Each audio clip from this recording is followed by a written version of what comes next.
मोदी को गाली, अभद्र बातों पर ताली। सीजेपी प्रदर्शन से अब दीपके क्यों हुए दूर? पहले पोस्ट फिर मोदी ने किसे किया फोन? क्या आंदोलन में नया मोड़ आने वाला है? विदेश से भेजा जा रहा भोजन कौन कर रहा फंडिंग? गोलमोल जवाब का सच क्या? जंतर मंतर पर खाने के ऑर्डर विदेश से दिए जा रहे हैं। ये खुलासा जैसे ही एक न्यूज एजेंसी ने डिलीवरी बॉय के जरिए किया, प्रदर्शन के पीछे की साजिश पर सवालों की बौछार होने लगी। ऑर्डर मार चुका हूँ, सारे बाहर कंट्री के ही मार रहा हूँ। सारे जितने भी बात करता हूँ कि कौन से कंट्री से हैं, कोई कहता है जर्मनी से है, कोई कहता है मैं दुबई से हूँ, कोई कहता है मैं सऊदी अरब से हूँ, कोई कहता है मैं गोवा से बात कर रहा हूँ।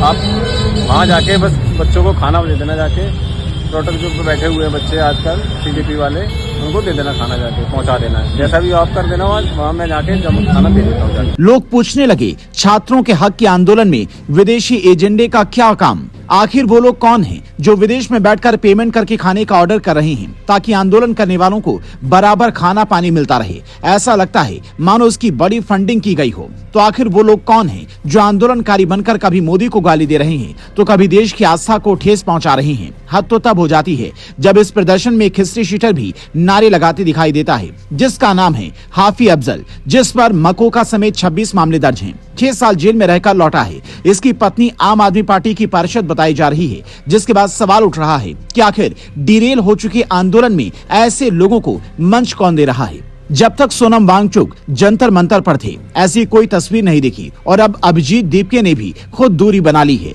दीपके के हवाले से मीडिया चैनल्स लिखते हैं, बुखार और बदन दर्द की वजह से दीपके ने खुद को धरनास्थल से कुछ समय के लिए दूर कर लिया है। हाथ जोड़कर माफी मांगते हुए ये कहा कि मैं वहां ना दिखूं तो आप लोग गलत मत समझना। 20 जून के बाद से लगातार प्रोटेस्ट में होने की वजह से तबीयत बिगड़ती जा रही है, लेकिन ये आंदोलन नहीं रुकने देना। दीपके ने इस आंदोलन की तुलना किसान आंदोलन से भी करना शुरू कर दिया है, पर उस आंदोलन और इस आंदोलन में कितने फर्क हैं जनता खुद देखकर तय कर सकती है। शायद यही वजह कि सरकार इस आंदोलन से अलग तरीके से निपटने के मूड में दिख रही है। एक तरफ मोदी फास्ट ट्रैक कोर्ट का ऐलान करते हैं, जहां पर पेपर लीक से जुड़े मामलों की जल्द सुनवाई होगी, दोषियों को जल्द सजा मिलेगी, तो वहीं सुरक्षा व्यवस्था को लेकर भी लगातार बैठकें हो रही हैं। क्योंकि ये आंदोलन उस दौर में हो रहा है जब बारिश की वजह से देश के कई इलाके डूबे हुए हैं, इसलिए मोदी की नजर उन इलाकों पर भी बनी हुई है। ऐसे में वो गुजरात के मुख्यमंत्री भूपेंद्र पटेल को कॉल कर न सिर्फ हालात के बारे में पूछते हैं, बल्कि जरूरी मदद का आश्वासन भी देते हैं। यानी जो लोग ये सोच रहे थे कि मोदी सरकार आंदोलन के उग्र रूप लेते ही सारा काम छोड़कर आंदोलनकारियों को